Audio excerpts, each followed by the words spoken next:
I like mine with a kick.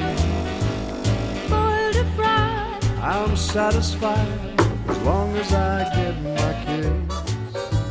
and how'd you like your toast in the morning? Hello one and all, welcome to Seen Through Glass. I'm still reminiscing about Goodwood Festival of Speed, and specifically this moment right here when I drove Ivan the Volvo up the hill climb. I feel like I might have peaked too soon in that car. Where do I go from here? How do I beat this moment? Lots of you have been asking, what are my plans for Ivan now that Goodwood is over? Well, I'm pleased to say he's going nowhere. He is here to stay. So I'm going to finish my third coffee of the day. Yes, I'm still very tired from Goodwood as well. We're going to jump in the car and I'm going to tell you about my plans for Ivan moving forward.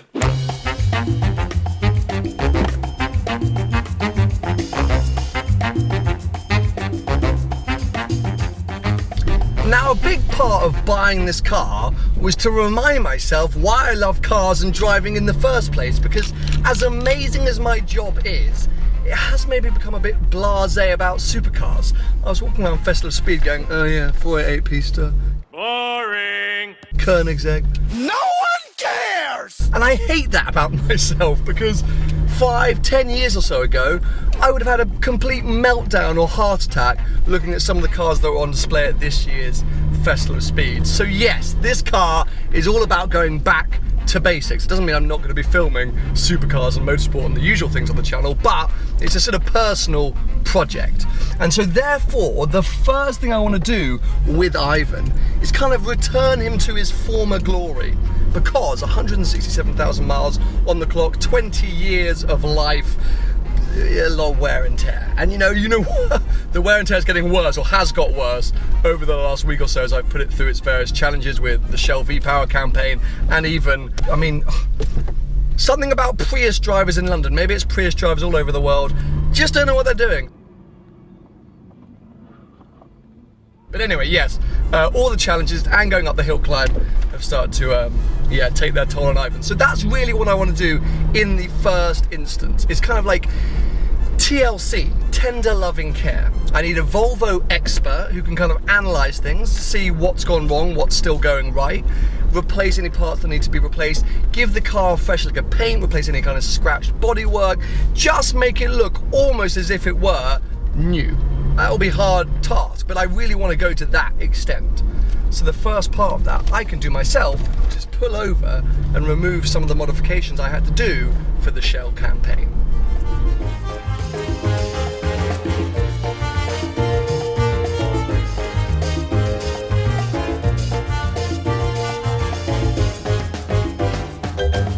Now, Amelia, the dancing ukulele player, is staying because I feel like I've bonded with her almost as much as I've bonded with Ivan, and she loved the hill climb, so she's an integral part of this Volvo now. But these chrome strips can go. Have I just damaged the...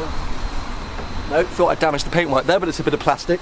And the very badly applied vinyl racing stripe. I would consider keeping a racing stripe in the future, but for right now it's so bad, I think it has to come off. Something else I was thinking about is adding a private registration. I've been looking at a few online. It just feels like it would help bring it as part of the sort of STG family if this car had a private reg. So yeah, maybe over the summer I'll try and find an STG plate of some sort to stick on this car. Now, embarrassingly, since I got this car, I've actually looked underneath the bonnet. I'm not entirely sure what I'm going to find under there. Potentially some pigeons or some spiders, but let's have a quick look. I don't know how to open it. I genuinely don't think it wants to open. Maybe this is a sign. Maybe Ivan's like, nope, nope, don't come in here. Honestly, I've pulled the release. There's a little latch inside, but it doesn't want to open. Last attempt. If it doesn't want to open, then we'll just leave it and assume all is okay. Nope. You know what, sometimes things just aren't meant to be. You know, why do I need to look at the engine? Bit weird that. Anyway, now that those Shell mods are off, the car is one step closer to looking as it would have when it came out of the factory. But not much other work is going to be done to this car now until September. I'm basically away or just ridiculously busy between now and the beginning of September, which means I just don't have time to kind of attack this project. And it is going to be a full-on project, and a project that I need your help with, because I'm just not mechanically minded. I don't really know where to start in the sort of engine and suspension and gearbox restoration. So if you are a UK-based Volvo specialist, get in touch. Let me know if you want to help out, or if you're just sort of mechanically minded and want to take on the project with me, drop me a message. It's either email info@seenthroughglass.com or a DM on Instagram or Twitter, and then we'll see if we can get some people involved to help bring Ivan back to life. Well, not back to life, because it's alive, actually doing incredibly well, but back to new. Once he's looking new again, that's when the fun can begin. So I imagine, I don't know how long it'll take, a month or so, so most of September will be sort of, you know, restoring it. And then I want to kind of get a bit carried away, and this is where my imagination starts to run wild. Loads of you have said that I should do a sort of recreation of the BTCC Volvo that was going around at Festival of Speed. And I do think that's a cool idea, and I do like the sort of wrap, but I'm not certain that's the direction I want to go in. You all know that I love this dark green paintwork, so I don't really want to cover it up. I want to shine it up, but I don't really want to cover it up.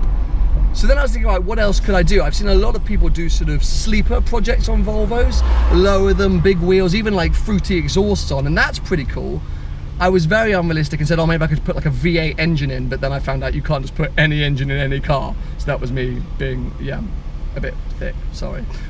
So yes, no engine swaps, I don't think. I would rather settle with the current engine and get the sort of maximum power output out of what I've got at the moment, because it's so smooth, this car. It's unbelievably smooth, and this is always going to be like my third car, the STG Mobile, the kind of workhorse, so I don't need it to be some like crazily powered thing. So then I thought, right, if I don't do a sleepmobile, how about I turn it into a proper workhorse and convert the entire back into a mobile editing suite? And I have actually mentioned this in a video already, but I'm talking about gut the back, put like a proper desk, a whole office, place for my laptop, you know, maybe a light, maybe even a tripod back there so I could do pieces to camera in the back of the car. I don't know, I'm getting, it's all getting a bit carried away, but I quite like going that intense, kind of West Coast custom style, rather than just, you know, performance modifying it. I even went a bit sort of John Olsen mad at one point and thought maybe I could cut the end rear half of the roof off and make the back end a convertible. Like, do you remember the old Maybachs? That could be quite cool, but it's too much. Anyway, we have to wait and see. I think first off, I decided to film this whole segment in traffic with the windows down, because let's remind ourselves the aircon still doesn't work, so I need to have the windows down. And it's been awful for the video dynamics. I apologize about that. But anyway, yeah, I think first off, bring the car back to feeling new, lots of new sort of, you know, leathers, well, plasticky leathers and Alcantaras, and re-upholster the seats and all of this stuff, and then think about going a bit mad. Anyway, I hope you're excited that Ivan is sticking around. Give this video a big thumbs up if you are, and make sure to subscribe for plenty more videos with Ivan to come.